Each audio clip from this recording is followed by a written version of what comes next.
Living with Jonathan and Katy. Welcome to Living with Jonathan and Katy. I'm Katy French, and I don't have an opening line. And my name is Jonathan CERDA-ROWELL, and I'm sensually staring at two thick, chubby little croissants. Don't call my boobs that. Well, then maybe you shouldn't try to shape them like a croissant. They take those clamps off your nipples. They do droop. Welcome to episode Who Knows of this podcast. What's going on, you little slut? Slut. We're just enjoying. You have to call me a slut. Okay, slut. Okay. Yeah, it can't. People won't know our dynamic, and they'll think I'm calling you a slut. Well, your real name is Slutkins. Thank you. The first. And your real name is Chicken Slit. I'm just kidding. That's awful. We've alienated so many people with our. That's fine. Naughty talk. We love aliens. Today we are talking about sex and sexuality, and sensuality, and how one maintains it. Whether you choose to abstain from certain sexual acts or you choose to really indulge in them. We were talking about or thinking about sex and sex stories. Do you have any sex stories, God, Jonathan? I have so much sex stories. I'm not gonna go into the like graphic details of like, and then I inserted myself into his bunions. I don't know. But it's for your memoir. Yeah. No, but I definitely have been very like sexually reckless in the past. I mean, there's the famous I wanted to have sex so bad, so I went to like a truck stop in Wilmington, and I was in basketball shorts and had a kitchen knife in my pocket because I thought, oh, I could be murdered in here, but it's like, but I also could not be murdered. And was he like, is that a kitchen knife in your pocket, or you're just having to see me? And then I sliced him. No. What? How? I need to know, how did they fit? How did you transport it in your loose basketball shorts? Oh, it was in your waistband. By the end of the interaction, I had to carefully put on my shorts again, and then when I got back into my car, I saw that it had like poked through the lining of the shorts, so you couldn't see it on the outside, but the blade was legit just open blading inside the lining of the short, because you know those shorts are made of like mesh a lot. But how did you tuck it in? Like, what was the physicality of it? I just put it in the pocket. Oh, it had a pocket. Got it. My basketball shirts had a pocket. Oh, yeah. That makes sense. Okay, sorry. Yeah. No, male clothes usually have pockets. That's true. Do you find it very sexist that women's clothes just don't have pockets? Like, honey, you're not carrying anything. No, it's like we don't have money. So you guys need the money. You need large pockets for your deep coin. Here you go, daddy. What about you? What are your some sexual I don't have stories? any. Honestly, I don't. I'm not a little sex slut. I am also pure, but no, but I was thinking about being single, because we talk about this in this episode, and like the joys of being single, the shenanigans. And I feel like I enjoyed singleness, but I was never good at like being like sassy single girl. So one time my friend who is very like glamorous, shout out to Alina, she told me, she was like, oh yeah, when I was single, what you do is you just get really dressed up and you go to a hotel lobby, just order a drink, just sit there, and like a dude will buy you dinner. Like you'll get a steak, you'll get something from some dude. Like that was like her waiting for my steak, daddy. Her little hustle. Yeah. That's crazy. And I was like, I mean, I eat steak like twice a year. I would love this like new lifestyle. So one time she'd always told me that, and I was like, yeah, sometime I need to just go to a bar alone and just sit. And one time after a show, I was like, I don't want to go home, so I had my friend drop me off at there's an Italian spot in the neighborhood. And now Alina, my friend, had told me, you know, you need to go to like a glamorous restaurant or like a hotel bar. And I was like, local pizza joint. I was also in like my Chuck Taylors, which you love, and probably like a baggy like sweater. God, Katy, these are all bad choices. So I went to the bar and I went and sat there, and then sure enough, a gentleman to my right, who is an elderly gentleman, who was obviously like a regular there, he just was like posted up. So he starts chatting me up, and I was like, you know, just kind of being like half polite or whatever. And he's just like trying to get in little like flirty digs. And mind you, he's like in his like late 60s, and I am like 28 or something. And that's fine. But he offers, he's like, I'll buy you another glass of wine. I'm like, yes, honey. I'm like, she loves a house. I love a house white. What can I say? I'm so bougie. That's what I call you when you're in your house. Yes, this is true. My house white. And so he keeps talking to me and flirting with me, and I was like, did I want the house white? Yes, but I didn't want his like vibes. So he kept trying to flirt with me, and then I just kept like clapping back with like stuff that was not very romantic. So he had told me that his wife had died, and then he would be like, yeah, so like what's your situation? And I'd be like, was it sad when your wife died? Like, oh my God. And then he was like, oh, I have a son who's your age. And I was like, oh yeah, is he a single? Because that would be more appropriate. Like, I was just kind of whatever, but he loved it. He thought I was like a real riot, a real little pop rocket. And did he say, you're a pistol? Did yeah, he say it that? was something like that. But then he kept talking to me more and more, like maybe we would have like a second glass of wine, third. And then he's like, now can I ask you, are you a lesbian? And I was like, why? And he's like, well, he literally goes, I know there's a lot of lesbians in this area and the way you're dressed. And I was like, I was like, no, but thank you so much. And also, what an accomplishment to be a 60-year-old man and still not have figured out how to talk to a woman. Right. Truly. Also a very butch woman. As we know, my butch alter ego is Kat. And but also, Kat was really out that night. He needs you in 6-inch heels and a sundress in order for you to like penis. Is that the logic? To be a full, well, ladies of his era, after he got back from World War II. Girl, he hasn't seen Carol. He hasn't seen the movie Carol. They're in pumps and dresses and they're real, but yeah. So he just kept telling me, he was like, his first wife was dead. Then he was like dating this other woman, but she was this, that, and the other. And so then he was like, you know what? He's like, what do you say we take this to another place? And he kept telling me how he was a regular at the public house on Vermont. Don't brag about that. Exactly. But he was like, hey, I know the owner. I go there all the time. The girls, they love me, like the host girls. And he's like, let's just take this down. And I was like, dude, I don't know. But he had paid for my whole meal. And I was like, you know what? We're in deep. Let's just see how this ends. So you walked with him? So I did walk with him over there. From where? Chich's Pizza to Public House? No, what's the Italian place? It's kind of expensive. It's across from House of Pies. Got it. I know exactly where it is. I forget what it's called. Palermo. Yeah. So we went from there at Public House, which like down the block, and we walked in, and he's like trying to like big time and be like, oh, I was just telling her, these, like the hostesses were there. He's like, these are my girls, Ashley, like they love me. And the girls were looking at him like they did not know him. And I was just like, what the fuck? Like, I was really just there just to watch what was happening. And yes, I was getting more drunk. And then he was like convincing me to buy a condo because he was a real estate agent, giving me his card. Jesus Christ. But then by the end of the night, I really did make him cry because he kept talking about how he dated all these women since his wife had died, and then how sometimes he'll go out like and see a young woman and he'll buy her drinks, but then he will make sure she gets home safe. And I was like, that it was a lot of like that. Jesus Christ. So then really by the end, oh, you're such a great guy. Yeah. So really by the end, I really did say, I was truly like, so back to your wife's death, what was it like on the day she died? Like walk me through that. Oh my God, Katy. And he did cry.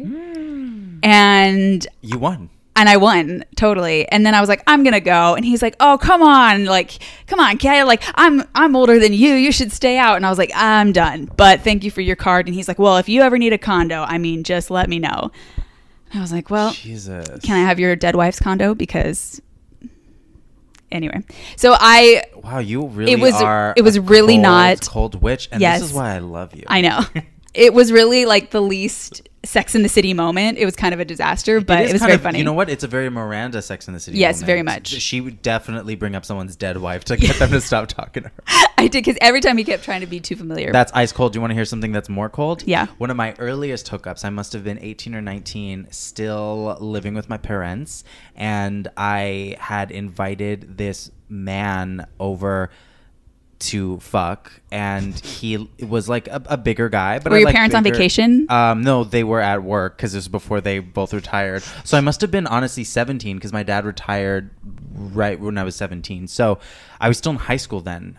So he like sits down in our living room, and you've been to my living room. There's literally pictures all over the walls. There's pictures of family from Mexico from the early 1900s, late 1800s. Like it's just like full family, not very sexy, not like a. So he sits down, he takes off his pants, and it was very small. And I savagely said the pants were tiny, but also then so was the dick. But he wasn't hard yet, and so he was like, I was like, I hate to say this, but I thought it would be bigger. That's what I told him. And he goes, it gets bigger. It's not hard. And I said, you know what? I don't know if I fully believe that. So I'm going to just, I thought it was going to be bigger. So I think I'm going to just like, I think this is it. Just pass. Yeah. Like hard pass or soft pass. And he was like naked in your room. No. He was in the living room with no pants on. Oh my God. And so then he goes, okay.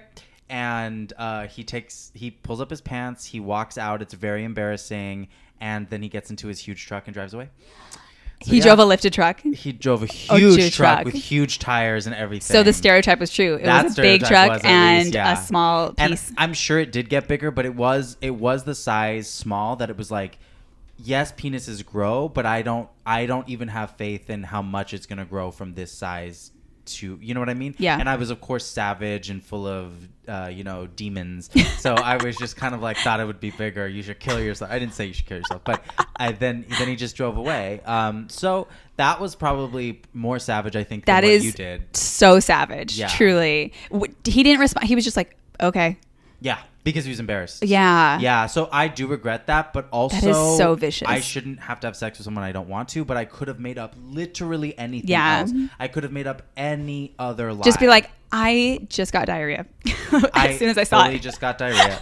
But what's crazy is he had taken off his pants first and I was fully clothed. And so it's like, it's very embarrassing for him because it's like, he's fully naked. He has to give it back on. Yeah. What a power move. I know. I was already like a young business professional at the age of 17. It. That's how I want to be an executive. Putting in all casting sessions. I should have said. Thought it would be bigger. Thought it would be bigger. Sorry. Well, I think it's time for us to get into our guest. Today on the show, we have Sara Bacon, who is a writer, author, blogger, entrepreneur, fashionista, glitter enthusiast, and a good friend of mine who has an interesting backstory related to sex and sexuality. So please welcome Sara Bacon. Yay! Hi, guys. Hi. Welcome to the podcast. Thank you. So glad to be here. How are you feeling right now?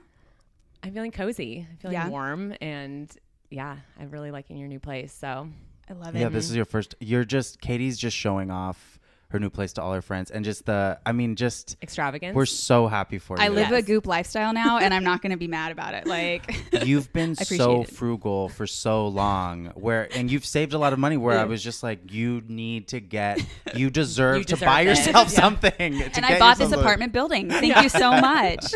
I'm very happy to have Sara on the podcast. We met. We worked together. And I was telling Jonathan that when I first met you, I felt like we were in some weird, like, old timey movie where like a blonde and a brunette like switch bodies because you're brunette, I'm blonde, but our personalities are like I'm a brunette and you are a blonde. That's a great way truly, to describe it. Because when I met you, you're like bubbly, you love sequins and sparkles, you're literally always smiling, always laughing. And I was like, who is this bitch with her fucking joy and bullshit? And Katie's there with her dead blue eyes. Yeah, dead, just all in black staring. And now you're like one of my favorite people. So it's been a very exciting thing to know you, and it's been a couple years now. It's funny how many years. Yeah, actually over 7 or something. And how this is also other people that we worked with too, where we started out so opposite, and then it's one of the things where like I would probably never be friends with her, or she would never like me. And then like the more we got to know each other, we realized we actually had a lot of crossover similarities. I mean, mostly just through our love of NSYNC and boy bands, but then it grew from there. Yeah. And so now guys, we're like you friends. can build bridges across hair colors, okay? And I've always said that. It's so weird, especially because you, Katie, have always done a job that I felt like you had to be more professional than like my jobs, you know? And I just feel like that type of stuff just kind of like it can squash friendships because you don't know the other person. The real person. You don't really know the other person. When did we first let our guard down around each other? We were probably drunk, so Shamrock I'm or guessing, something, or probably. like a restaurant, something. But I have always liked Sara. Well, learned to love Sara. That sounds so shady. So bitchy. Took me a long time, but I finally came around. But to be fair, you've also learned to love me. Yeah, that's true. That's very true. So yeah. I'm learning to be human. That's actually. Oh, the real I know thing. that I'm not easily lovable always right at first. No, so I actually really adore you, and that's why we have you on the podcast today, because you have an interesting kind of story, I guess I would say. We're gonna just get into it up top. Sara's a legal virgin, and this is, I'm sure, the way she wanted to start this, but not sharing this podcast with my mom or dad or any and not family promoting members. it all. No. And legal virgin means she's recognized by the state. Yes, right? correct. She's Yeah. I have a certified. certificate. that's in She has the sticker on her license. Yeah. But what I really love about you is that you grew up Christian, which we'll get into, and therefore, hence beliefs around virginity and stuff, but you are a single person who writes about being single and talks about, especially for women, like what it means to be single in your 30s and changing a lot of like social expectations, whether or not you were raised in the church. I think we all feel those pressures. So I just really enjoy your work and your writing lately about those topics. Thanks. And you know, sexually, Jonathan and I are very different. Yes. We range a broad spectrum. I was saying we're like Goldilocks because I'm like, you've had none, he's had all. I'm a I've legal had a little. slut. Yeah, you're a legal Yes. slut. Yeah. I have my certificate from the in Church all of 50 Satan. in all 50 states.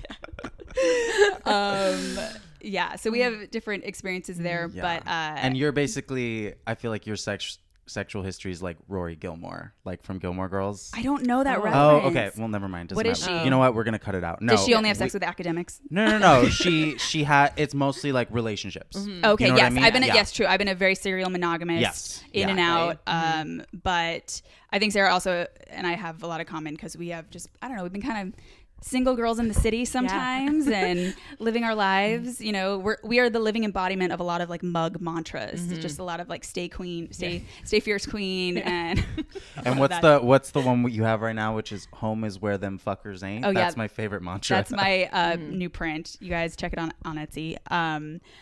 But yeah, so welcome, Sarah. Thank officially. you. Thank you so much for coming and for talking about this. Yes. That's absolutely. wonderful. Yeah. Yes. Katy and I had a little pre-chat about it because I was like, I don't know how to necessarily like paint a picture of my sexuality or like explain that. But I also, I think it's really important, and it's actually been like a really good journey for me to kind of separate just what I grew up believing in the church to what do I actually think about my sexuality, and learning to have confidence in owning that and finding that in my own way. And so, yeah.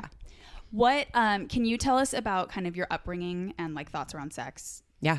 What that was like. So, as you said, grew up in the church, grew up in like youth group and all that, the whole purity culture, purity ring movement situation. Now, does that, I've always been curious, they have you like sign a pledge? Like, what does that involve? I didn't sign a pledge or do anything like that. They just would talk about it. My dad did give me a purity ring. I still wear it, but I never wore it. Well, how old were you when you gave I was that? 15. Okay. So it was like 15th birthday. Did that feel uncomfortable? Just because anytime parents talk about sexuality, to me, it's very uncomfortable. It was, I mean, but also like, I think at the time I did appreciate what he was trying to say, which was kind of like, this is something to be valued. And like my parents, we'd had talks of, you know, obviously about sex before then when I was younger. And so it wasn't kind of like, I hope you wait and blah, blah. I don't know. It just like, it wasn't as creepy as maybe it could sound like it was, but looking back, it still, I think, is a sort of an interesting concept. But it was a decision that I had, you know, made for myself and felt it was important.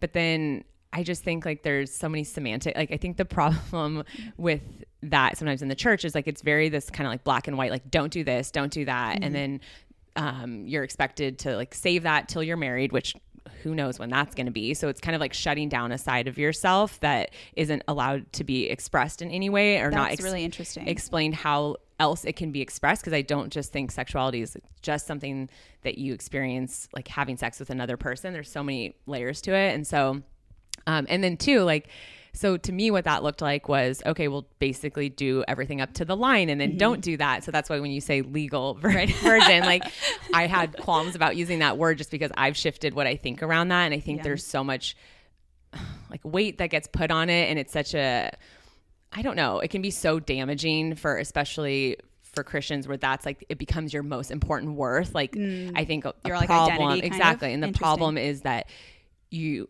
are like most worthy when you are a virgin. That's like this gift that you give your husband or your partner someday. And then it's like, if you're not, you're kind of this damaged goods, like broken. Like that's the message that we're given, rather than like, let's evaluate why, you know, it's valuable to like honor your body and your sexuality and other people's sexuality. Also, of course, it's always put more on women than on men. Like that somehow.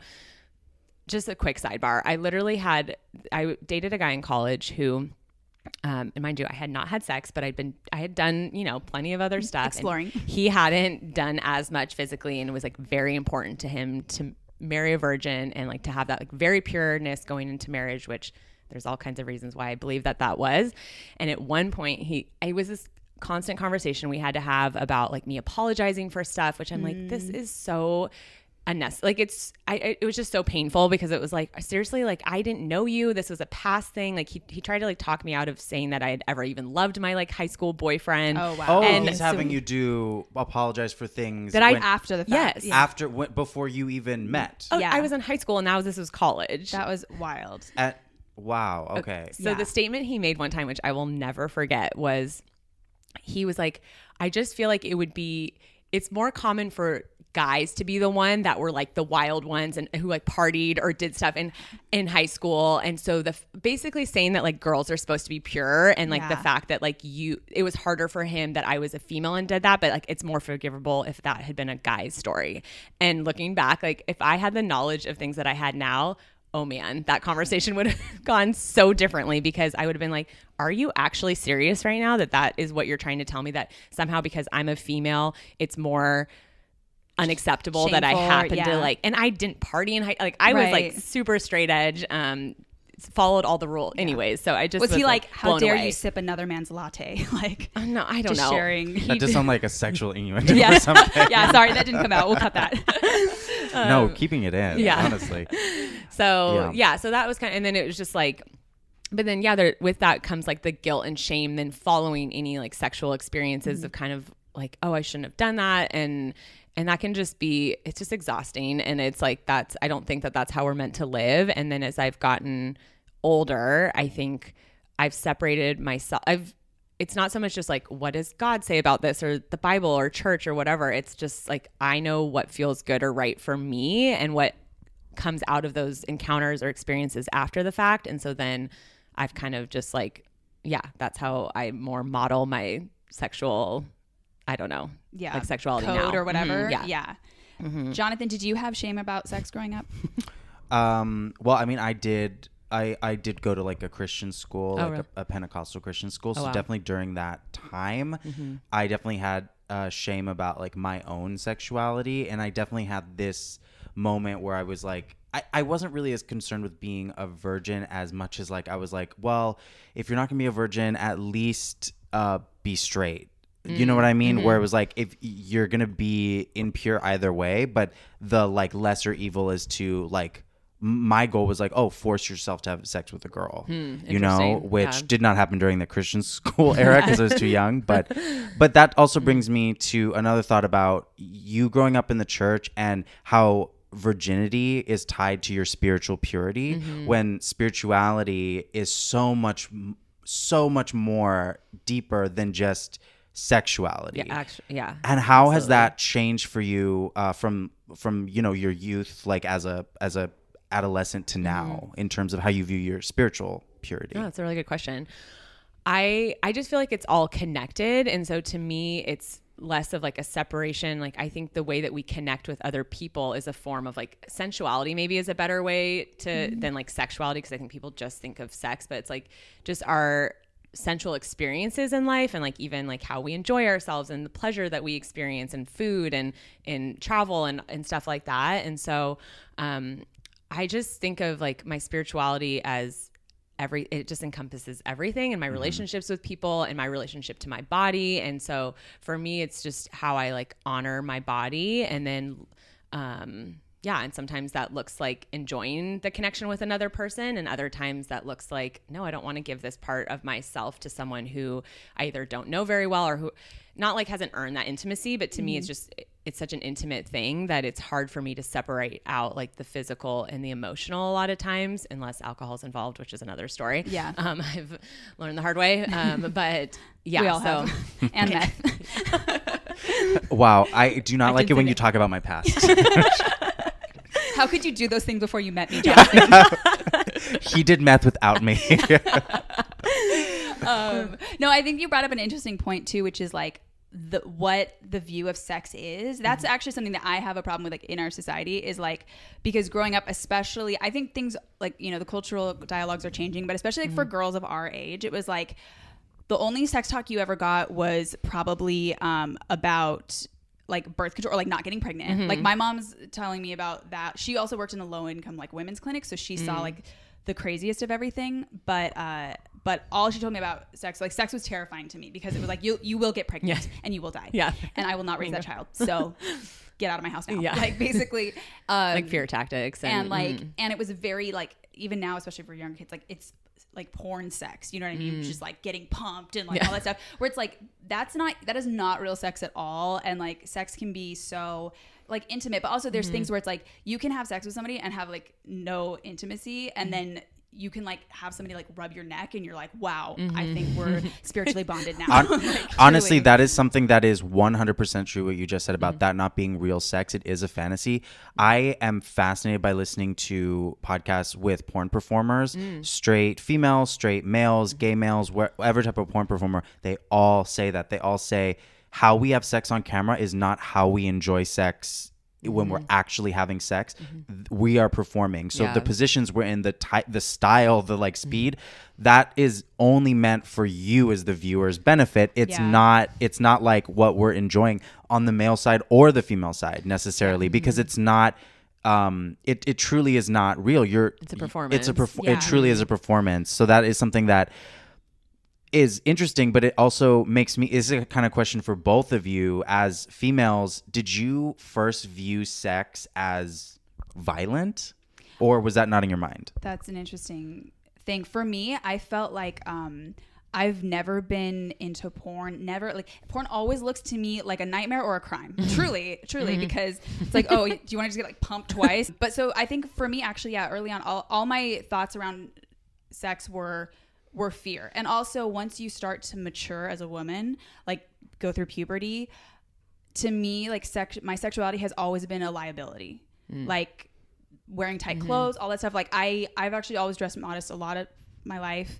I've never felt comfortable like being very feminine. It's kind of changing now as the older I get, but for a long time, it's like I always dress like a dude. And then in stand-up, I like masculinize myself too, because anything that's too revealing or whatever, it's like, it's very distracting. And also, I mean, all women have had like catcalling experiences, but like really, and I don't mean this to be like conceited or something, but like when I walk into like a grocery store and I'm like dolled up in like, I think I'm going to a party and I'm in heels and like full face or whatever, the amount of attention I get is so uncomfortable from men. And it's like, I don't know. I know some people would be like, what are you talking about? Like, and some women feed off that. They love it. They like purposely kind of do that. To me, that's always felt very threatening, because male attention, you're raised is like, also the media, aside from sex, half of entertainment television is crime shows about white women getting murdered. And so you're just constantly thinking about it. You were a dumb college slut. You were an older college slut. Like whatever you were.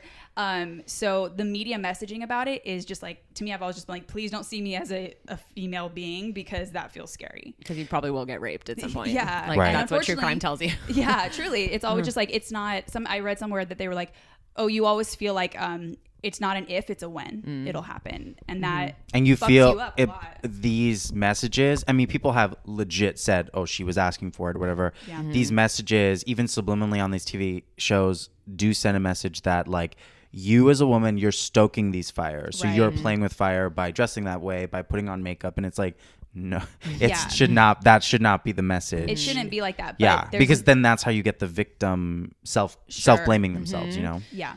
Well, then it gets tied to, so to go back and answer your question, I actually do feel like I was raised with a pretty healthy view of sexuality. Like I remember when my parents first explained it to me, which was a neighbor had told me what it was when I was in like second grade. So my parents were like, okay, here we go. We were not planning on having this conversation for a couple years at least or something.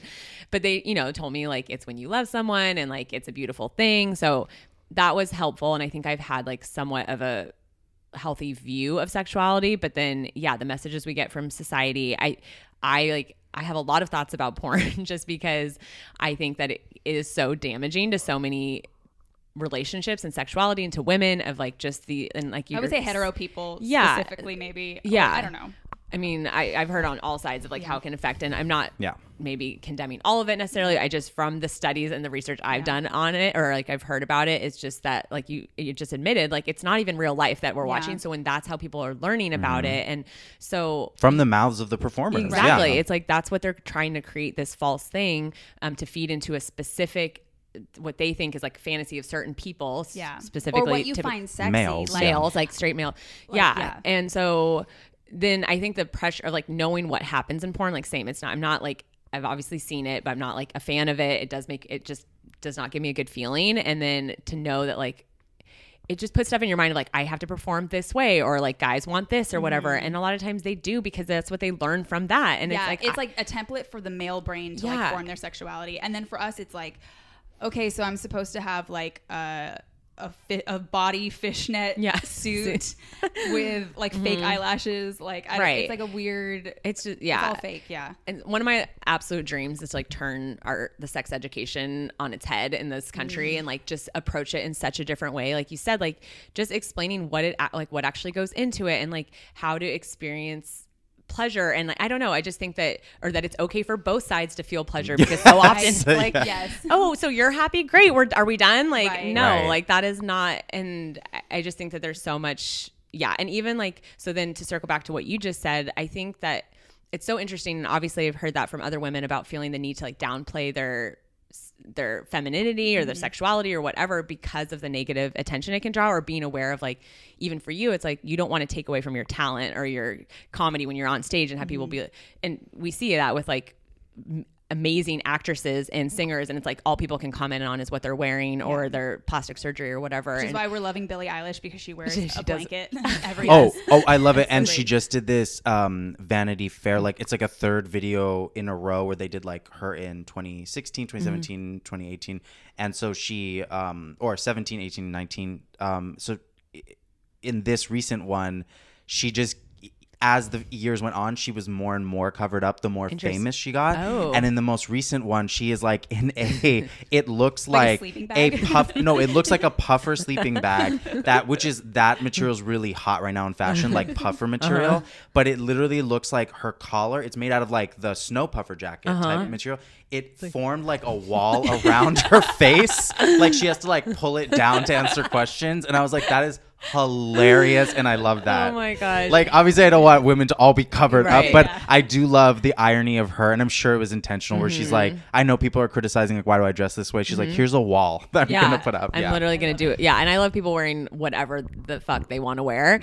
But I mean, I think that that's great too, but I also think sometimes like then we've gone so far in the opposite direction that I sometimes, when I like want to wear a low cut top or like enjoy my sexuality, I feel then there's this conflict of like, oh, am I just doing that to get attention? Or but that's not it. Like I actually really, sometimes I'm like, I just feel really pretty, or I feel really hot in this outfit, or whatever it might be. And so I wish that women could like embrace that part of themselves without feeling this threat from society of like, you should be able to go dolled up into a grocery store and like not have to deal with looks for men or whatever, or like be able to brush that aside. But unfortunately, it's tough. You know, what's so interesting is that actually reminds me, that was a very big reason that I loved gay men and started going to gay clubs, because it was the only place I could, quote, slut it up. And it feels way more safe. And feel so, it was weird because they don't care at all. And they won't even, some drag queens will comment, but most of them are like, you can't even get a drink at a gay bar. Even if you're like in your like leopard slut, they're like, don't care. So, which I don't like really that is kind of like gay misogyny though, which you actually see at a lot of gay bars. And actually the more sexual the gay bar is, because there are gay bars that are pretty much, they can't legally say it, but it is meant for men. And if a woman is there, you will get dirty looks. You'll be treated hostile, because it is ignored, like very ignored. No.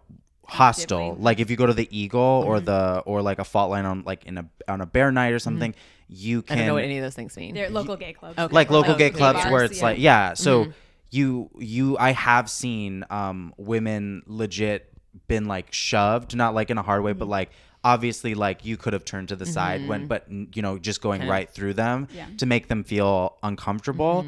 And I guess it's the logic behind it for gay misogynists are this is a space for gay men to be like sexually free, so why should a woman be there? But it's like, no, but you can't, even though it's a gay bar, you can't say like, oh, women can't come in, black people can't come in. You can't like make discriminate. You can't discriminate. I actually love when they mistreat me. It really that's why I go. He's like, I feel I really don't like that, because here's the thing. The queer community is more than just men. So this could be true. whether it's a straight woman or a queer woman, they have a right to be woman here. in a gay- Yeah. So it's more than just men, and that's a huge complaint from the female identifying part of the queer community, is that everything is only for men. And when they want to participate, even if it's something as innocuous as a drag night, if they decide to go to a leather bar, which is inherently more sexual, they have not been welcomed, you know? So now you're finding more bars that are opening up, like the Bang Bang Room in downtown, run by queer women for queer women. And so they took over a gay bar. They bought it out. And this is how deep gay misogyny can run. They said that they had all the like bar backs and bartenders. They offered most of them their jobs, like, oh, stay on with us, right? Those guys wanted to work in a gay male space, so most of them quit except for two. And it was like, you would rather quit your job and go find another job. Like those jobs as a bartender, they're competitive just because it was a queer woman opening. So I don't know. I just feel like the misogyny in the gay world can still extend. It's just not sexually based, but it is gender based. Yeah, you know. But obviously I'm not condoning like hostile behavior, but also I have heard how like I can see how it'd be frustrating from like a gay male perspective of how sometimes straight women do like to come in and like kind of not like invade the space and like the it's like the what's the word I'm trying to think of, like stereotypical like bachelorette party, like, oh, we want to be with our gay and like almost I can't think of the word. Or it's like you guys, we there's always the thing of like we use you as like pets. We're like, oh, you're all so cute and like da-da-da, you know, like that. Sure, but I do think for gay men, you need to take that as an individual basis, not as a general. So you can't assume if you see Katy in a bar, oh my God, she's invading my space. It's like, no, if a bachelorette party is invading your space, then deal with that when it is. But, and also unless you're, a lot of times it's just not your place as like a customer to deal with another customers. If they're really creating trouble, then I think it should be the bar. I don't think it should be, you know. So I understand. Although straight men are really going to gay bars to try to hit on women, so I am very much for this. I am very much for gay men hitting on the straight men, because you are in a gay space. We are assuming that you're gay if you're male there, because they shouldn't feel comfortable enough to go. Because I mean, why some women go is to not only spend time with their gay friends, but to maybe not be hit on. Exactly. You know? Like I said, like that was it was a really big deal. Like when I started going, because it was the first place I could dress any way I wanted to, like low cut, shirt, whatever. And it was like, if it was acknowledged, it was like celebrated by some, drag queen just being like, yes, bitch, or whatever. But it's truly, even to this day, it's still the only place I feel the most comfortable to just, I don't have to think about my, like how I'm coming off or how people are perceiving me. I can just wear what I want, do what I want. And there's not even like the lack of competition with other women too. Like I just think some of my safest, best relationships are with my gay guy friends, like Jonathan and Garrett, like, and they'll compliment like specific body parts of me, and I'm just like, wow, thank you, that means so much, because I know it's just like, and they're like, we don't mean it in a sexual way. I'm like, I honestly don't even care, but it just because I feel safe to like receive that. And there's times where it's like I do want to feel like I can, and like checking myself, like, no, I'm not going out to, and if some people want to do this, that's fine, but I'm not personally always doing it because I'm trying to grab attention of men. It's just like, I actually just like this outfit, or I like how I look. Sometimes it's fucking, it's physically hot. It's hot, or like you need to, and you want a gay man to be like, this look is fierce. It's fierce. It's not like, or even hi, I'm like already hitting or like you. A compliment from a guy. Like it'd be so nice and refreshing to just have a guy be like, wow, you look really pretty tonight. You know, it's just like there's so much to think about without like being followed down the street. But, well, this transitions into talking about you kind of growing up in purity culture, assuming that you were going to get married at what age? Honestly, 25. 25 was my age. Yeah, that's not crazy, because my parents were 24 when they got married. So I was like, I'll give it an extra. I'll be generous. You'll be rebellious. You'll take a gap year and then you'll get married. Go to Europe. 25. I'm now 34. So 9 years. So you assumed, and I know we've talked a lot about how you kind of like, you had a very specific vision of like what your life was going to be, and that you're like married, that's who you have sex with, that's who you buy a house, like kind of what it was like, the vision you had, like what was in your mind growing up, like what was your vision of your future? Yeah, I definitely thought that I would be married by around 25, have 2-ish kids by the time I was 30, like, because I wanted to be married for a while before I had kids. And then I was super excited to be a mom. Like, I did want to be a therapist and thought I would like work part-time. So it's not like I didn't want to have any career goals necessarily, but that was what was modeled to me in our house. And I loved, like, I honestly loved it. I love that my mom stayed home with us and we had this really great life. And I thought, I still do think being a mom is a very beautiful, noble thing. But what I realized as I got older was that, because truly in a job interview one time when they were like, where do you see yourself in 10 years? I was like, a wife and a mom. And I was like, that, I know that's not what they wanted to hear, but I didn't have these like career and like, I looked back horrified, but I was also, that was an outside sales job that I could have, cared less about. Right. But it's been really helpful for me as I've gotten older to realize that so much of the pain that I think women or people face when it comes to being single or not reaching these goals is kind of this loss of this identity that we thought was going to bring us so much worth. And so for a lot of women, culturally, especially like from generations ago, we're taught to learn that the most important thing you could do is be married and have kids. And that's where your value comes from. And so having to redefine, like, no, my value is just inherent to who I am and like the purpose that I have in this life and what it is that the things I love to do and all of that. And the roles that we have are beautiful. And like whether that's our job titles or being a wife or a sister or friend or whatever, but that's not who we are. So that like, then it just carries less weight because those things are going to shift. Or can you imagine if like all you cared about was being a mom, and then like for the women who their kids go off to college and they're like, I don't know who I am anymore because that's all I know how to be. And so, yeah, it's like learning to separate those things out for me and then get clear on just like what my purpose is and the things that I love to do. And then hope that when I'm on that path, I find someone who also can support me in that. And like that we're on maybe a similar path together. And then that I feel like is such a better way to meet someone anyways. And I just put less weight now on like getting married and having kids because it's just going to happen when it's going to happen. And it doesn't define me as a person. It doesn't make me more or less worthy than someone who might be married, which is I think subconsciously what I used to think. Like I would look at people's hands and if I saw a wedding ring, I'm like, oh, they're married, like they've made it, or they like that's really interesting. Yeah, like I would just like categorize people as like, which now I very much know doesn't make them a happier person than me. Like obviously there's so many people and definitely doesn't make them, if they're a parent, a better parent. Because what I was listening to you say this, I was like, this just seems meant to be better, because when you have kids, you've lived and had this realization, and that's something you're going to be able to impart on your kids, which is so important to their upbringing as adults, is to teach them about their worth, How did you feel when you like turned 25 and that didn't happen? Did you have like a crisis? No, I'm trying to remember where I even like was in life at 25. I was living in Portland.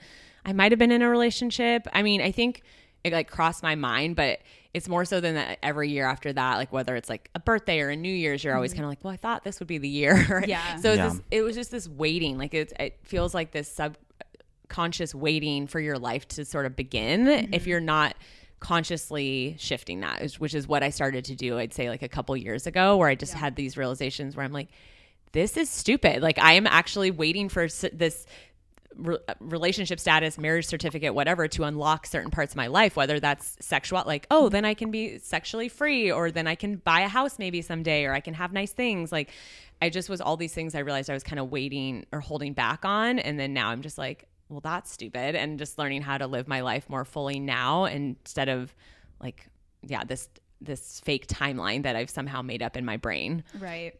Do you, did you simultaneously, like growing up stuff, did you feel a lot of pressure? Like did people, like family or friends, whatever, were people like, why aren't you married? Yeah. How did you deal with that? There's been a lot of deep conversations with mom and dad. Yeah. And again, it's like, I have compassion for them, because I think that so many times it's just people projecting their own feelings or insecurities or whatever it might be, or their cultural upbringing or whatnot. And I understand, honestly, a lot of reasons why they've wanted to make sure that, to them, it's like they want to make sure I'm taken care of, right. Like, which of course, like that's a beautiful thing.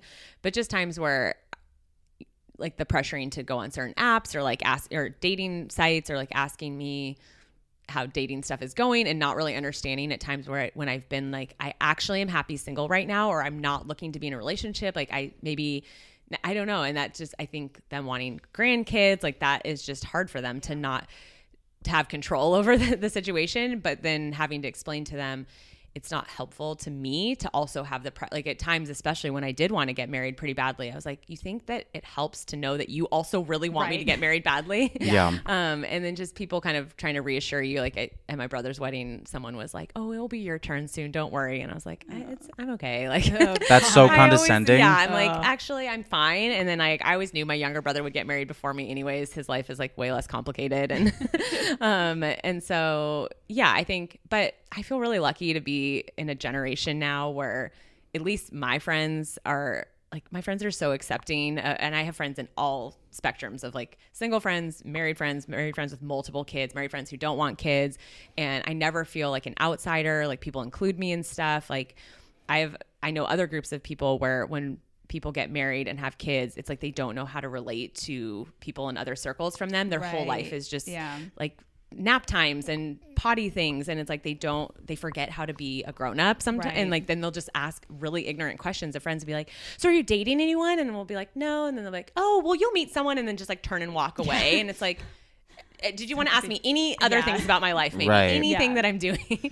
And so I'm grateful that I feel like I don't have that much pressure anymore. People are happy for me in the life that I live. Like I actually have friends who tell me that they're jealous that I get to go off and travel while they're married with kids, when they didn't, like they didn't get to do that when they were younger, like before they were married. So I know it's going to be great to be married someday, but I also know that my life is great now. So why would I want to wish to change that while I'm still in it? Yeah.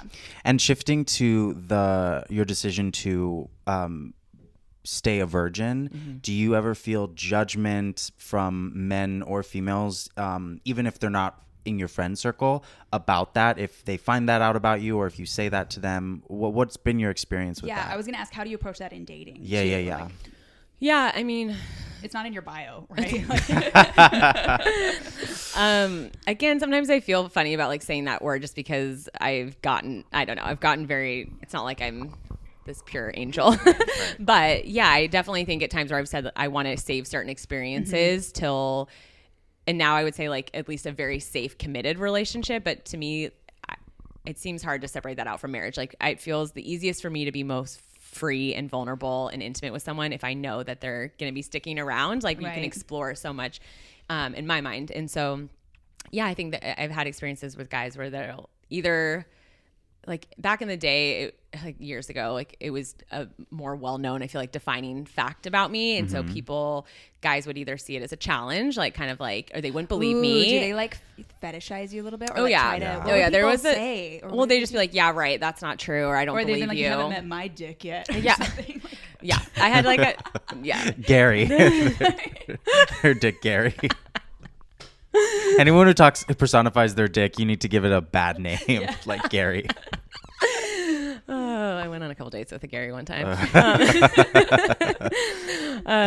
Yeah, so there was like actually a really not great situation with a guy where he would bring it up every time we hung out, like with a group of people. Like he wasn't trying to like date me, but like was, and it was just, I think I'm not even gonna go into that, but it was not a great situation where I think it was in his mind like this conquest idea of like he wanted to like, I mean, I think they think of it as like that's exciting, or I'm gonna like crack, or I'm gonna be the one that like changes her mind or whatever. And so it sounds like they're treating you like you're a lesbian. Like they're like, you haven't met me yet. I can do it. I also do think it actually deeply goes into like male insecurity, where it's kind of like, this is great because she has nothing to compare it to, so I won't need to feel as much pressure.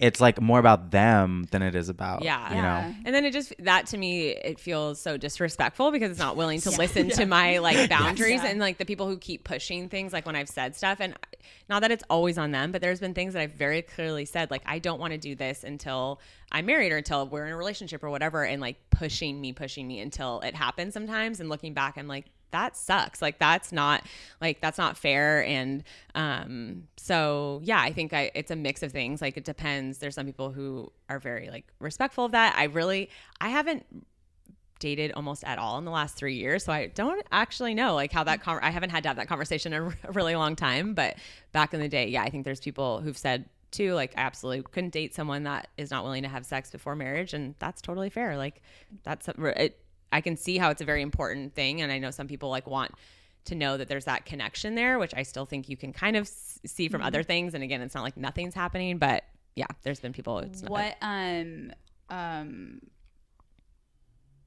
shit, I forgot, about dating. Oh yeah.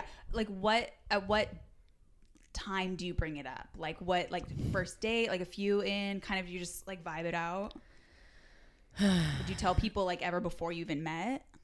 I mean, it just kind of depends. I think it would sometimes come up in conversation, or like if a guy would say something like you should spend the night or whatever, I would just be like, oh, by the way, like I'm not going to do this, or I need you to know that I'm not willing to do this before I'm married or whatever. But I think it's unfortunately there'd be times where it probably came up like way too late into a situation or again, like why alcohol sometimes is not, it's led to some interesting situations. Yeah. Can I ask, when the guy brought it up in a group, were there other females present in the group, like the friend situation? The funny thing is, it was my girlfriend who is the one who told it to the group. Like she's like, because she's trying to be like, she said in a way of, can you believe that someone like Sara is still a virgin or hasn't, or like or maybe was trying to protect me. It was like, leave her alone, she's a virgin, or like something like that, because it was a guy friend of hers, and so it was. I'm pretty sure it was her, the one that like brought it up, and so then. Yeah, because I'm trying to think of how other people would respond in those situations. Like the guys just think it's funny or whatever, but yeah. Like Sarah's very pretty, and so I bet you get a lot of like, but you're so pretty, like, or like, why? As if someone that, like, most homely looking. Right. Of course, they're a virgin. It's like what? Yeah, so I don't know what is wrong with people. I've met so many ugly people who have had sex. It's crazy. All our closest friends. Shout out. Jonathan, is there anything you're saving for marriage? No, there's really nothing. I almost, in a weird way, because I live with my boyfriend, I do feel a little like we are like practicing marriage a little bit, because we are living together, and it is very similar, to a point where I'm just kind of like, I get it when I've heard a lot of gay guys actually say this, like, I don't see a reason to get married. Just moving in with someone is fine, which is crazy because we fought so hard to have the right. But it is kind of that thing of like, no, we deserve the right. But then I also deserve the choice. You know what I mean? Yeah, I don't want it to have it just be off the table completely. Yeah. You know, do you ever meet, like when you were dating more men who were just kind of like, you know, the like anti-marriage type dude, or, you know? I guess I probably personally didn't know. I mean, maybe some like friends, but I feel like it wouldn't have gotten to a point of someone wanting to get in a dating situation with me where it would have been clear up front that like that is something I'm wanting long term. And but yeah, I don't know. I can't think of too many like maybe some guys that my friends have dated. But that's very interesting though that your friend she brought it up, and that was kind of going into another question I had. Do you get weird reactions from females, even though it doesn't really affect them, when they find that out? Yeah, that's interesting. I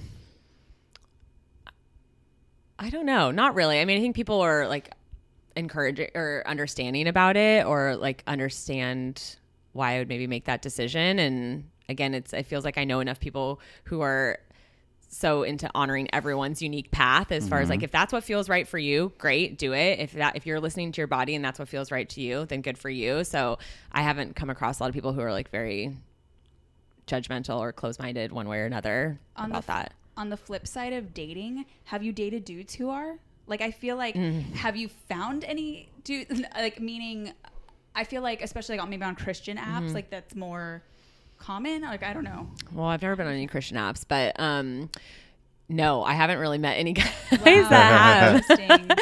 So, honestly, actually though, it's possible you have, but they would just never tell you. There was because with guys it's a very deep shame. That's not it's not as celebrated for that, or because guys are programmed that purity for guys is like faggoty. You know what I mean? It's like a gay thing. Like if you're trying to be pure, which is very funny that they view it that way, because it's like, gays definitely have way more sex than straight men.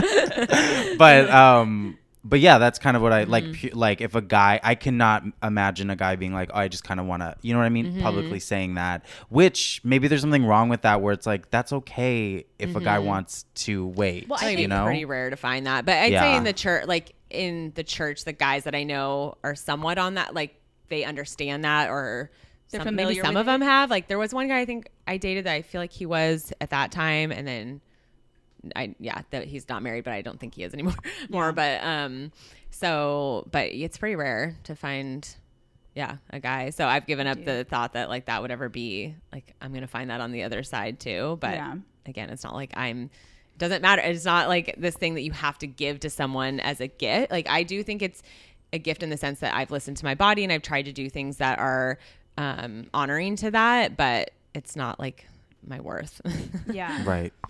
And for the last, you said you have not been looking to date for the last 3 years? Maybe not the whole time, but more, it's a combination of just nothing has really come about. Like there haven't been, like I got out of a relationship probably like 3.5 years ago, been on and off the apps. I just don't really have great luck with them or experiences. I think part of it's just my mindset with it. But there's only been maybe like a small handful of guys that I've gone on dates with. And then the last year or two or so, I've been a little more focused on other things. So that just hasn't felt as enjoyable, the thought of dating to me. Like and that's the other thing too, of like having to separate myself out from the shoulds of culture, society, or people being like, well, are you like, you should just be open or go on dates or like give it a chance. And then, and so a lot of times I'm like, okay, I guess you're right. And then I'm like, go on dates. I'm like, no, I literally don't want to be here right now. Like I would rather be at home working on something or like watching a movie or something. And so having to really listen to myself a lot of times and be like, what is it that I actually want? And then there's been times too, where as I've kind of opened up and expanded some of my beliefs around this stuff, where I was like, I really want to make out with someone right now. And then releasing any like guilt around that too. And knowing that if that were to happen, that I could just enjoy it and be okay with it. And then, so anyways. That's interesting. The guilt thing. Jonathan, did you ever have guilt around sex?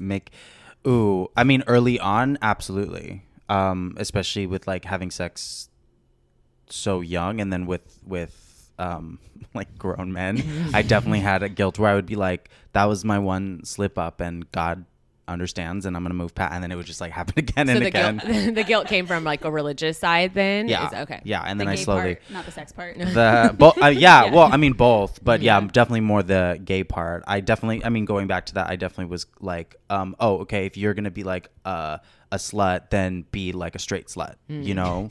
The best sluts. You know what I mean? As if there was like some hierarchy of sin in God's eyes or something. So I don't know. Yeah. Totally. When did you let go? Because actually, I don't think we've really talked about this particular like part of your path before. When did you start to let go of that? In high school, because I moved around to a bunch of different high schools. So like growing up, whenever we have people who grew up in the church, have spirituality, I absolutely identify with when everyone talks about feeling bound. Everyone always feels bound to something when you grow up in the church, or even if it's not Christianity, many religions make you feel bound. And that's something that I'm just curious about. What kept you as still a spiritual person? Because I feel like I've lost that completely. What keeps you still spiritual after, even though you've morphed your thinking about yourself and how it relates to your spiritual purity? What keeps you like, do you still believe in God? Do you still identify as a Christian? Wow, big questions. Yeah. I would say, I mean, there's kind of like a trendy word that's going around in the Christian community of deconstruction, of kind of like deconstructing your faith. And I'd say there was like a couple years ago, I honestly want to say what started my like more spiritual journey. I always consider myself spiritual, but it was definitely very tied to Christianity and Jesus and all that. But then I think it was reading the book You Are a Badass. Shout out to Jen Sincero, wonderful guru of self-help. Yeah, she's one of our queens. And it just talked a lot about like manifestation and like you can do anything you want in this life. And she references she talked about how she was not religious or spiritual, but then kind of realized that there is something bigger at play. And like to her, she did actually, I think she calls it God, but then she referred to it as universe. And so then I just started getting into like way more like a broad spectrum of spirituality and exploring all different kinds of like spiritual teachers and books and podcasts and things on like law of attraction and channeling and meditate. I don't know, just all kinds of things. And so it's been a lot of, I mean, I don't really totally know what I identify as. Sometimes if I had to choose a label, I'd maybe say like a mystic Christian that's like a word for it. So it's a kind of, we love it. It's very witchy. Oh, I love it. Yeah. I'm all about witches too, but it's I just think that there's more of an incorporation of like Eastern practices into that. Like I think I've found so much more beneficial growth and transformation from things like just learning how to like embody the spirit of what I think is God and what I do think Jesus came to show us what that was like, to be in full connection with God, a greater source in ourselves, like this energy that runs through everything. And so, but I definitely have detached from maybe a lot of, I mean, I don't identify with like evangelical Christianity anymore. Right. And I think that I'm not condemning all of it. I know there's good people. I just think that there have been a lot of damaging teachings and the things that people really latch onto and focus on. It's like you're losing the forest through the trees or whatever the phrase, you know, like, and just, so to me, it's just felt like this expansive, like it's much more, allows for like a lot more to be possible. And there's a part of it too, that I just allowed myself to take this big step back and be like, what do I actually believe? And believing that if that is in me, like I can find those answers. It's not like in myself, but it's something greater than me that's like speaking through that. And so I kind of just, instead of just relying on like what other people are saying or pastors or teachers, it's kind of like checking in constantly with myself and what feels, I don't know, feels like most in alignment or most healing or most peaceful or most helpful. And so, yeah, it's been a really cool journey, but there's still a lot of questions. And sometimes I'm just like, who the hell even know, you know, like, but I'm just so fascinated by like deep spiritual stuff. I could sit and talk to people all day long and be like, what do you think the meaning of life is? Why are we here? Like, do you believe in reincarnation? I just want to like talk about that stuff all day long. So I'd say spirituality is still like a very big deal to me, but it's less important like the Christian title or the Christian identification. And I actually I still do go to church. Like I have a lot of good friends that are at my church. I really like the stuff our pastor talks about, but I just it just looks a lot different than my faith 10 years ago. Do you have a lot of people at your church that have a similar viewpoint as you do in terms of their personal spirituality? Do you find community at the church? I wouldn't say at my church a lot of people. I think there's a couple people that have like an understanding of the similar things that I'm interested in, but I do have some other really good friends that are kind of on the same journey as far as just being like really open about stuff and are exploring things in their own spirituality and their own path. And so it's been helpful to like process that. And I think there is a really big movement of people talking about this stuff. And so there's a lot of podcasts. Like, I don't know if you guys know the Liturgist podcast, but it's very like, it's like it mixes science and faith, but it's just a very safe place for people to come and like ask questions and to have all these open conversations around it. And so it's been helpful to like watch other people walk through that journey too, and like kind of feel, even if it's community with people that I don't know, but like books I've read or people like with the same thing. who've had the same background. I've heard that there's this big schism in like evangelical, like basically a lot of kids who grew up that way, that like, I call you guys the cool Christians, like what, how but so? Like no, just because you guys are like the cool like kids who like grew up Christian and like have Christian values, but like don't hate gay people and are cool with like a lot of stuff. Oh, you weren't talking about evangelicals. No, I'm saying like in the evangelical, I've heard that there is this like, there's like a schism happening where like there's this new generation, like you said, of people who are like more philosophical, questioning, opening their beliefs, like all that kind of stuff. So that gives me actually a lot of hope for like our nation and future, that like these people can like maintain their Christian values without destroying lives. What do you guys feel about this? Like ever since I feel like the late 2000s, early 2010s, I feel like our nation, especially with like, not even our nation, the world, but specifically our nation, like leaving Obama, going into Trump, I feel like, do you feel like there's been this shift in thinking from everything from gender to sexuality to spirituality, where like our generation, the millennial generation, and the Gen Zs after us, we're all like, there is this opening of minds, and I feel like it is kind of, not an age of enlightenment, but we are entering into an age of different thought. Mm-hmm. What do you got? Do you feel that, or is that just me? What do you guys feel? Yeah, it's interesting that to me, I would describe even like what's happening now is like, you know, like the right reaction stuff. It's like we're in a really like frenetic time. Even like I feel like if it came down to like quantum physics or something, where like beliefs are happening, acceleration, evolution is happening so quickly that there's like, as now we have like, you know, there's like trans kids who are like can be in school by their pronouns. Then you have this like huge overreaction from the right. Like, you know what I mean? It's like these things are just happening so quickly. It's like the universe can't keep up, and that's why we're living in a time of total polar extremes where like we can be like, we know like trans comedian, queer poly people, and then there's like still snake handlers in the South doing whatever. Like there's just these like extreme it's races. like these forces, and I don't even want to call them like opposite like things, but it is this like this unique, interesting push-pull of energies and like thought. And I personally can't believe sometimes how quickly cultural consciousness does evolve in that like jokes we might have made 10 years ago, 5 years ago, things that are now problematic. We don't realize, like, I feel like especially like white privilege, there's a larger cultural consciousness about that like I feel like I haven't heard people talk about it as much as they have in the last few years. It's that's very true. Accelerated publicly.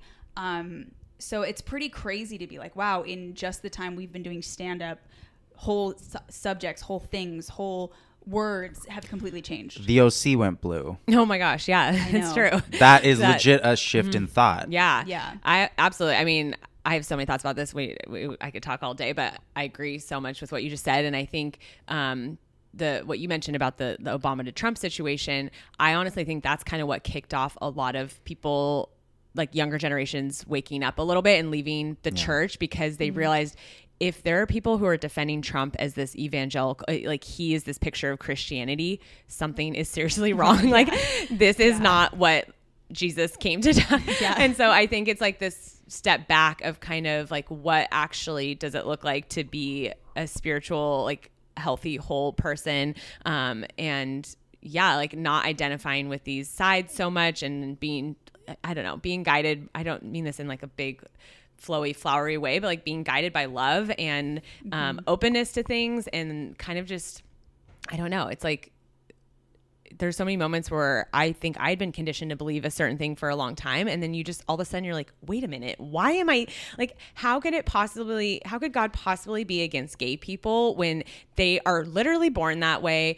They're loving other people, you know, like you see the fruits of what comes from that. And to me, it's like, that's not even a question. And then clearly we've gotten something wrong along the way. So I do think people, like you just said, it's actually really cool, and we're in the tension of it a lot. So there's still, we're learning. But I think my theory is like, why I do think it's a good sign that we're so polarized is just to use the left and the right. I'm not demonizing people on the right necessarily, but like, I think left people are also very guilty of being really cruel or hateful or like judgmental, very dictatorial, but they think it's because they're being these moral like crusaders. They're like, how could you possibly allow like kids in cages and like anti-gay stuff? And so it's like they're on the right path. It's like we're on the right track of like, we care about the environment, we care about like recycling, we care about people, like human rights and stuff like that. I just think that now we need to learn to balance, like, how do we have like peace and harmony with one another rather than still just fighting. But I think it's a good sign actually that we're like starting to get upset about those things, and that we're calling it out. We're calling out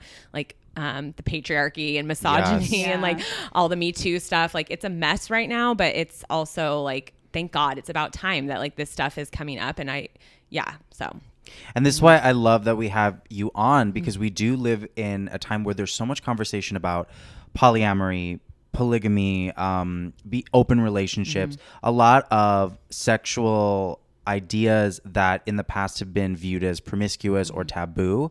But what is still very taboo is to be someone who is like, I am going to maintain my virginity, or at least a certain level of it, and because it's about me, and I am not I'm not like this brainwashed like a Mennonite living in a bunker.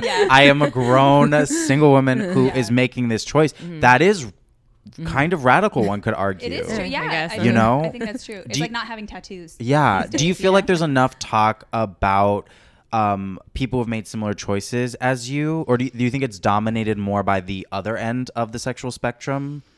Yeah, that's interesting. I would like to see more people just talk about that, or like that's an option for women, you know, that I think that there are, again, so many outside factors that play into why we act the way that we do and like the pressures we feel.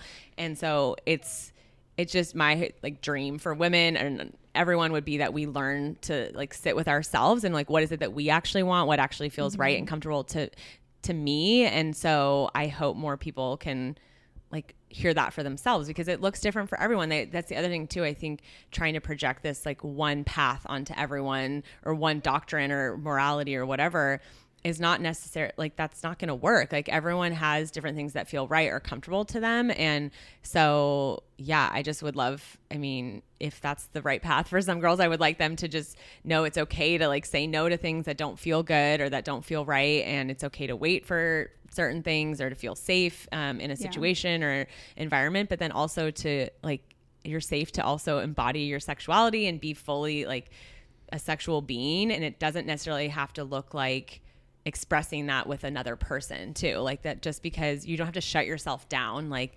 I've gotten really, and this is gonna be really personal, but I've gotten really into taking racy photos of myself, like by myself. I do not send these to anybody. Like they are on a hidden album on my phone, but like, just because back to the like, I want to enjoy this, and sometimes there's not someone to enjoy it with me, and that's okay. But I also don't have to just be like, well, I guess I'll just go to sleep now tonight because I don't have anyone to be married to or make out with. It's like, no, I can still incorporate that into like my life and who I am. And so I was just going to ask, what are ways that you do express that?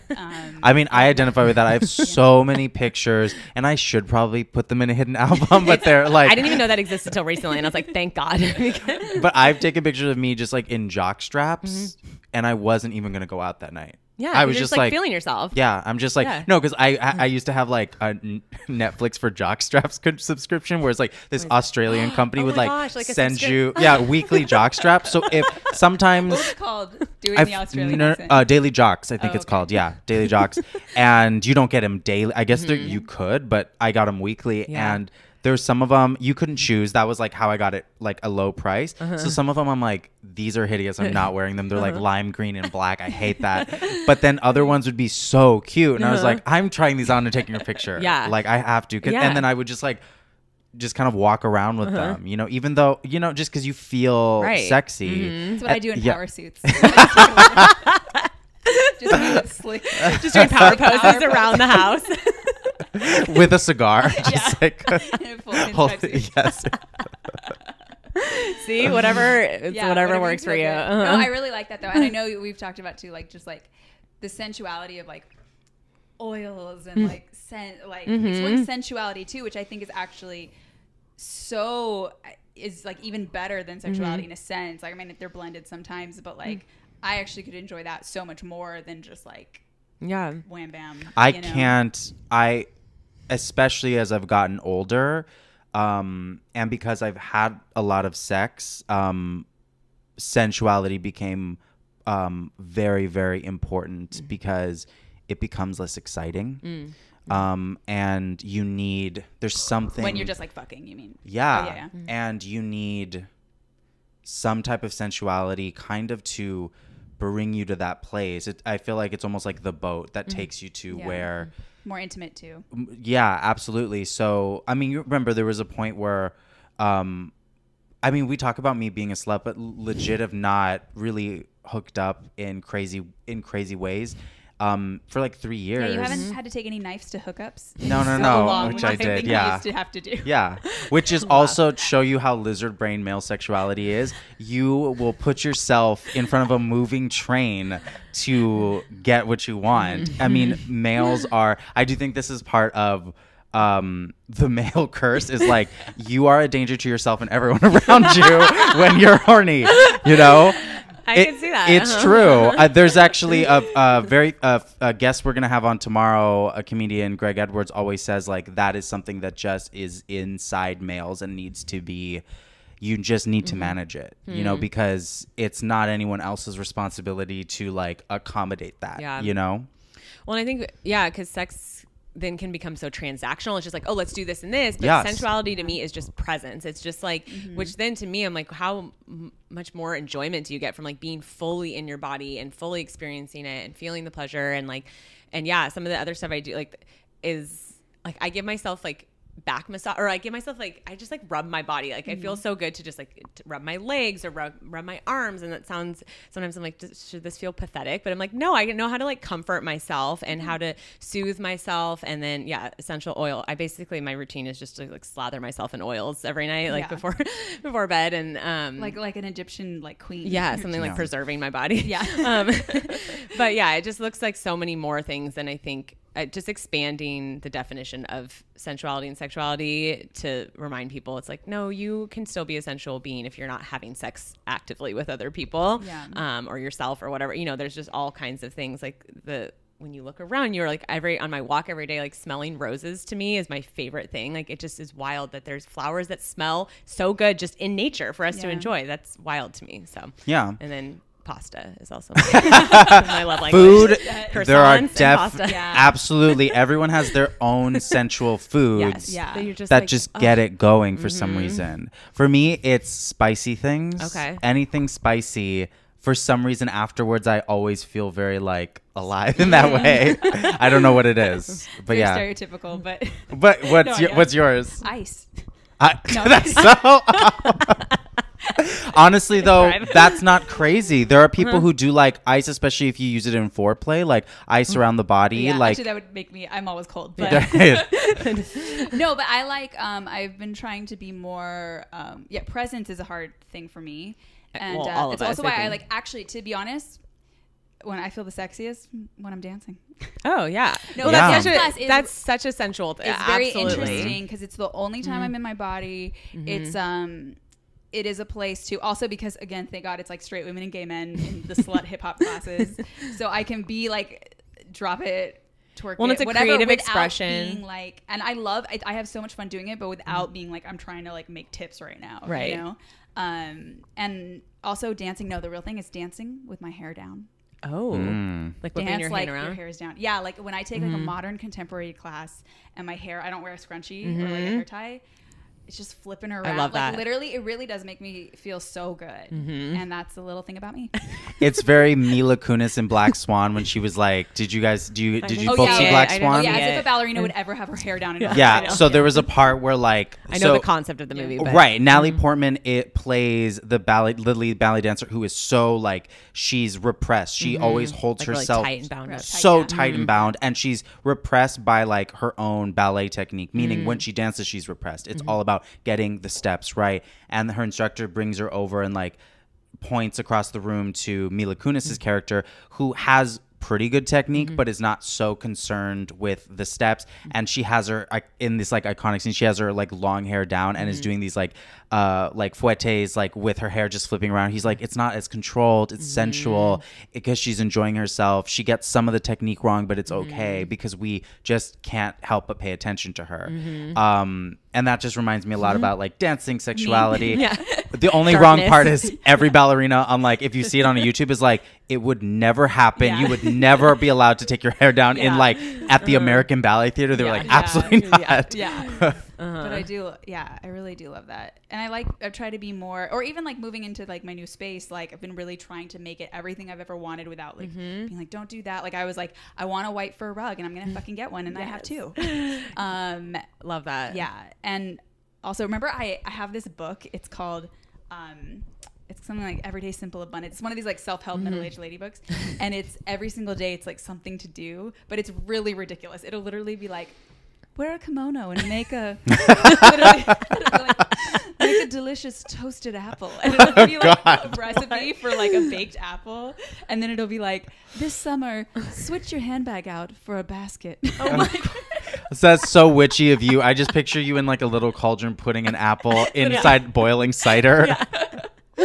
And those books make me laugh so much, but they are very fun, and it is just like, hey, go pick a flower, or go whatever. It is all about living sensual lives, which also sounds like Did you ever see the movie The Witch, the horror film? No. It's about like Satan coming for witches, and his whole tagline is "Live deliciously." Oh my gosh! And remember, it's all about. He talks about sensual. Like I feel like they talk about sensuality or something in it. Okay, that film is. You should see that film. It's not like a gory horror film. It to me, that whole film was an allegory for like women in a hard place, meaning like a rock in a hard place, because it wasn't like this girl was like, I want to be a witch today. She was literally Satan, who is presented as male in it, which you never really see, but it is a male energy you feel in the film. He like creates, he takes out all her options in life until she has no other choice but him. That's true. And it's like, I mean, that's just an allegory for patriarchy right there. I mean, it really is. Oh, but wait, doesn't he give her an apple? Oh, well, no. Oh, no, She gives he like stuffed an apple down her brother's throat and he pukes it up whole. It's horrifying. Oh, okay. I'll block that part. Well, that's what like even like identifying with witchcraft. I know we joke about it, but I was hearing someone talk who she identifies as a witch, not like Wiccan, but I don't know. I forget. Kind of, she actually identifies as a sex witch. That's like one of her titles. Nice. But that's Jonathan too. It's a great title. That's your brand. That should Sex be your witch. Sex witch. Why don't I say that in meetings when we have generals? I'm Jonathan. Sex witch. That's what she, also share her after this, but just talking about how when witches were like hung back in the day, a lot of times it wasn't because they were practicing like dark black magic. It was women who like believed in nature to heal things, or like midwives. It was these things, and it was a way for men to control women. And like when they started getting like on the fringe, or like even like just like going away from religion of any kind, like being it was self-sufficient too. Yeah, it was like and it was oftentimes like the pagan woman in the forest who like runs her own life, or women that like conjured together. It was like, oh, what are they plotting over there? Like they must be witches, and then people would like literally hang them or burn them. And so that is an interesting. I would like to watch the movie because I resonate with the concept of people shutting down things that aren't like more traditional because it doesn't fit into their box, or like the way like certain things of what this country is founded on or whatever. So yes. So we should all live deliciously. Live deliciously. It is crazy. It's literally the devil's tagline in that. That makes me kind of not want to watch it, but I'll trust you. But also it's so catchy. I really love it. But also here's the thing. I mean, in that, it's such an interesting film because it's kind of like, is the devil wrong in that? Because she ends up being free. You know what I mean? Like awful things happen, but she ends up gaining some type of freedom, but there was a price to pay for it. Yeah. But who was the real villain in that? Was it the society that she came from, the puritanical society, or was it the devil? Was he setting her free? Wow. Was he giving her a choice that he knew she always wanted? That is why the film is so good, because there really is not a lot of like blood or gore in the film. There's like, I think maybe 3 parts that are like horrifying in terms of gore. Most everything else is horrifying because of the situation. Very psychological. Psychological, dark forest, mist, cabin on the edge of that's what's horrifying about it, Well, I did sign a contract with the devil to move into this amazing apartment. So, I mean, it's working out for you. No complaints here. No, but I did read accounts. I remember in 6th grade where like there were women who were, quote, seen picking herbs at dusk. And it's like, wait, that's why they're a witch? Yeah. I'm like, they probably had a lot to do that day. And it was like, well, this is the only time I can go pick herbs. I need a thing of basil for my right. Garden is a witch. We've always Or like showing ankles, like didn't have proper stocking. I'm like, so she was poor and so she's a witch, or like hot. Or hot. We all would have been burned for being too hot. But that's so true. But I was thinking, if it's cold up there and she doesn't have stockings, I'm like, chances are she didn't have them made yet. Like she had to make them, and so she couldn't go buy them. Yeah, I don't know. Just certain things are absolutely. Can you imagine if we could burn men for being warlocks? That would be so hilarious. Wild. I mean, not the actual. And what would the rules be of why we would burn them? Because I would be like, you wore that cologne again. Right. We hate it. I was poisoned by your cologne. Quick poll, your car guys. offended me. Guys who wear cologne, is that bad? Good? Does it depend on the cologne? Oh, I actually really love good smelling guys, but it's just if it's too strong or something, or you like clearly know that it's like Axe or something. Sure. And actually, some Axe smells really good. It's just how much. Got it. Yeah, I agree.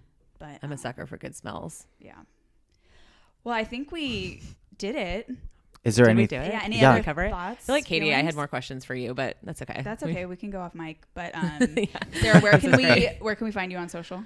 I am Glitter and Grace on Instagram. That is also my blog. I do have a podcast, but it's a little bit on a hiatus, but you can find that over on Glitter and Grace too. So yeah, it's called Hi Friend. Wonderful. Yeah, This was so much for so having me, you guys. Yeah, so thank great. you so much. We could talk So about fun. sex and witches and spirituality all day it's long. literally right now, listeners, it is a gloomy, overcast day to Yes. be talking about sensuality and There's spirituality. candles It's just Candles are so lit. Yeah. it's like a Candles are lit. witches coven meeting about It really how is. we're gonna do a spell to overturn like round table. patriarchy. Yeah. This is the peak for me.